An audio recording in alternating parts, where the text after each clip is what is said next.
Night நடக்க போகிற கேகேக்கு பஞ்சாப்க்குமான match prediction தான் பார்க்க போகிறோம். ஸோ மொதல் விஷயம், இந்த மேட்சை பற்றி சிம்பிளாக சொல்லணும்னா டேபிள் டாப்பில் இருக்கிற டீமுக்கும் டேபிள் பாட்டமில் இருக்கிற டீமுக்குமான ஒரு ரைவல்ரி தான் சொல்லி ஆகணும். ஸோ கொல்கத்தாவை பற்றி பார்த்தோம்னா இந்த சீசன் ஃபுல்லாகவே வந்து ஃபஸ்ட் பேட்டிங் எடுத்து 200 மேலே அடித்து ஆப்போசிட்டில் இருக்கிற டீம் வந்து சேஸ் பண்ண விட்டுருக்காங்க. எனக்கு ஒன்றுமே புரியல, ஏன் நீங்கள் கேகேஆர் ஃபஸ்ட் பேட்டிங் எடுக்க விட்றீங்கன்னு. செகண்ட் பேட்டிங் எடுக்க விட்டாலே அவங்க வந்து பேட்டிங்கில் ஒரு தடுமாற்றம் வந்து இருக்குது. ஸோ பஞ்சாபோட பவுலர்ஸ் கேகேஆர் பேட்டர்ஸ் லைட்டாக திணற விட்டாங்க. ஒரு சுனில் நரேன் அவங்க விக்கெட்டில் ஏர்லி ஸ்டேஜஸ்லேயே எடுத்துட்டாங்கன்னா பஞ்சாப் இந்த கேமுக்குள்ளே வர நிறைய சான்சஸ் வந்து இருக்குது. அதே மாதிரி பஞ்சாப் சைடு நம்ம பார்த்தோன்னா பேலன்ஸ்டாக இருக்காங்க. ஓப்பனர்ஸ் மட்டும்தாங்க பெர்ஃபார்ம் பண்ண மாட்டேங்கிறாங்க.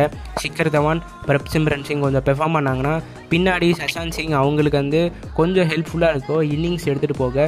மித்தபடி பஞ்சாபோட பவுலிங் வந்து எக்ஸலண்ட்டாக இருக்குது. என்னோட ப்ரெடிக்ஷன் படி இந்த கேம் வந்து பஞ்சாப் தான் ஜெயிப்பாங்க. மெயின்லி வந்து ஹர்ஷதீப் சிங் இல்லைனா சஷாந்த் சிங் வந்து மேன் ஆஃப் த மேட்சாக இருப்பாங்க நான் நினைக்கிறேன். இந்த வீடியோ பிடிச்சிருந்தா லைக், ஷேர், சப்ஸ்கிரைப் பண்ணி மறக்காம பெல் ஐக்கன் கிளிக் பண்ணி ஆல் ஆக்குங்க.